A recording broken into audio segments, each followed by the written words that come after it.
Western West Virginia, a town steeped in history, nestled amidst rolling hills.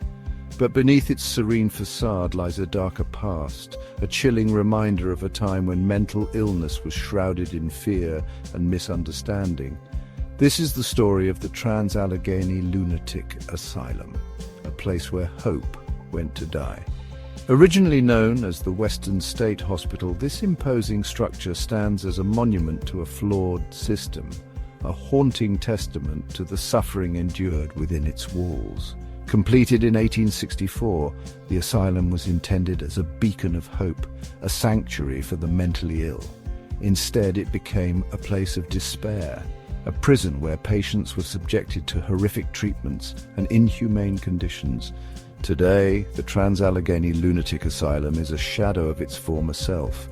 Its crumbling walls and empty corridors echo with the whispers of forgotten souls, their stories etched into the very fabric of the building. Join us as we delve into the asylum's dark history, uncovering the secrets that lie hidden within its decaying grandeur. The Trans-Allegheny Lunatic Asylum was designed by architect Richard Andrews, a disciple of the renowned Dr. Thomas Story Kirkbride. Kirkbride's vision, known as the Kirkbride Plan, revolutionized the treatment of the mentally ill in the 19th century. He believed that architecture could play a crucial role in healing, promoting a sense of tranquility and order that would soothe troubled minds.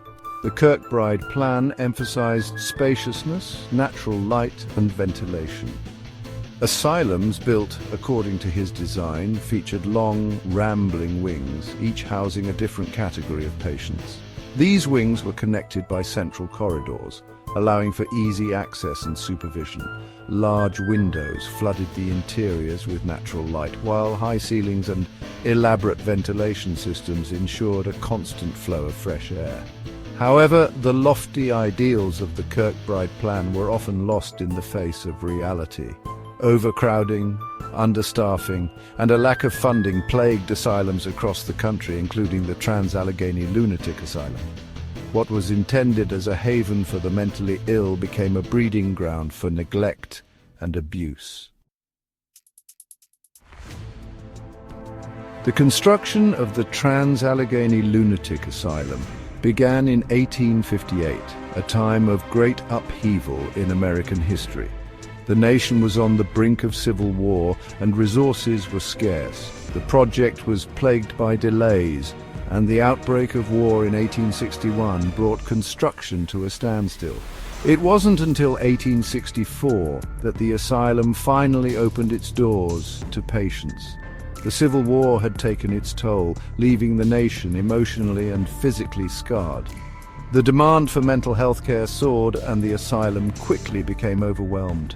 Despite its grand design, the Trans-Allegheny Lunatic Asylum was ill-equipped to handle the influx of patients. Overcrowding became a persistent problem, and the asylum's pristine conditions deteriorated rapidly. The once hopeful vision of the Kirkbride Plan faded into a distant memory. Section 4. Overcrowding and inhumanity, the asylum's descent into darkness. As the years passed, the Trans-Allegheny Lunatic Asylum descended further into chaos and despair.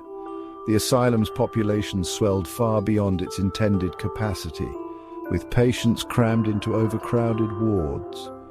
The once spacious corridors became suffocating, the air thick with the stench of sickness and despair. With limited resources and a growing patient population, the asylum staff resorted to increasingly inhumane treatments. Lobotomies, insulin shock therapy, and electroshock therapy were common practices, often performed without the consent or understanding of the patients. The asylum's decline reached its peak in the mid-20th century. By the 1950s, conditions within the asylum were deplorable. Patients were subjected to neglect, abuse, and experimentation. The once grand institution had become a symbol of everything wrong with the mental health care system. Section 5. Caged for Madness. Peculiar Diagnoses of a Bygone Era. The reasons for admission to the Trans-Allegheny Lunatic Asylum during the 19th and early 20th centuries were as varied as the patients themselves. While some individuals undoubtedly suffered from legitimate mental illnesses, others were committed for reasons that seem bizarre and even laughable by today's standards. Among the more peculiar diagnoses were novel reading, masturbation, and religious excitement. Women, in particular, were often committed for defying social norms or exhibiting behaviors deemed hysterical by the male-dominated medical establishment. These diagnoses highlight the often arbitrary nature of mental illness diagnoses in the past, as well as the societal biases that influenced them. The Trans-Allegheny Lunatic Asylum, like many institutions of its kind, served as a repository not only for the mentally ill, but also for those deemed undesirable or inconvenient by society.